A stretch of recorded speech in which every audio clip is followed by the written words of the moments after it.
it takes hard work, it takes time. Patience is the essence.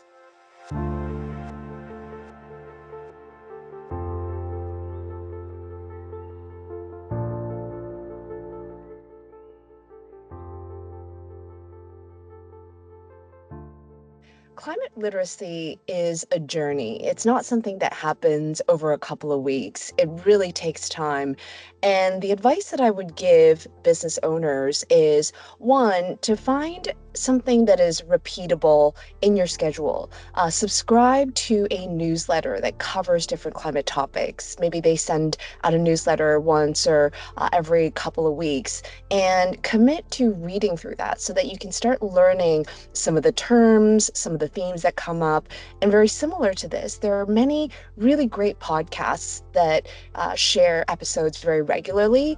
And just listening to those, committing to once a week or once every other week is a really great place to start because again, climate is a very vast field, and anything from circularity all the way to the energy transition, it's really helpful to know it all.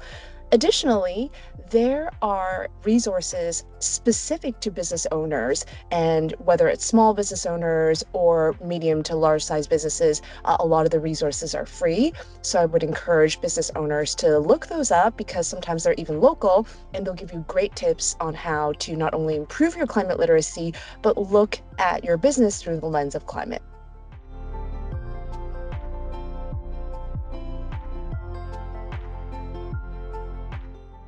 So, as we always say, what gets measured gets changed. And a very easy way for all business owners or individuals is to start measuring things like electricity and energy usage.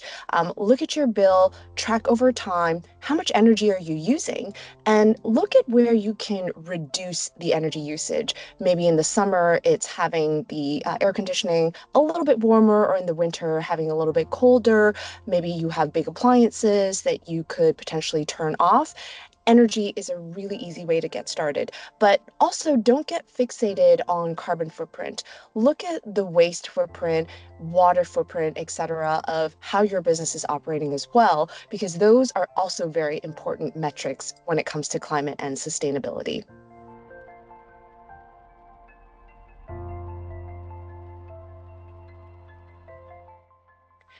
I think my journey in Silicon Valley was so rich. I learned so much from some of these big companies, and being able to take what I learned to apply it to the topic of climate and sustainability is something that is a journey that I'm still traveling on.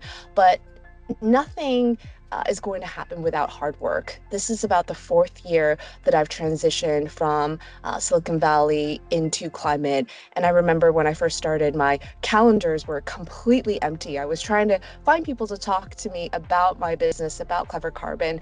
And today it's quite the opposite. My calendar is super full, and I have to be very careful about how I spend my time. The idea is, it takes hard work, it takes time. Patience is the essence.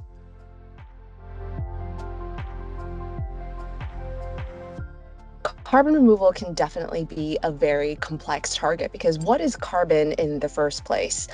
The way I like to describe and to teach people is to use numbers. So annually for the last, 20 or so years, we have been emitting around 40 gigatons of carbon dioxide as a global community, and our planet can naturally remove about 20 gigatons, and the excess of the 40, which is another 20 gigatons, accumulates into the atmosphere. And as a result, it is increasing the concentration of carbon dioxide. So before the Industrial Revolution, the concentration was around 280 parts per million of CO2 in the atmosphere. And today it is around 430 parts per million.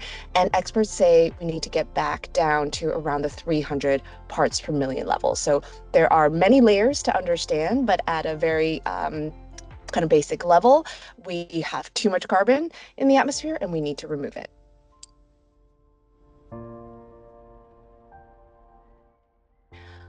What I hope audiences will take away from my speech is that Climate can be something that is very empowering in our lives, knowing that there's something that we can do as individuals on a daily basis to reduce our impact and to make our planet a better place to live. And starting with carbon literacy and climate literacy is a great place because, again, what gets measured gets changed. And oftentimes, when we think of climate, it is a very negative light. Maybe it's about disasters, it's about fires, it's about displacement. But what I hope people will take away from my speech is very positive message, very empowering message. People will walk out of the door knowing exactly what carbon footprint is, how they can make a change, and share that information with others.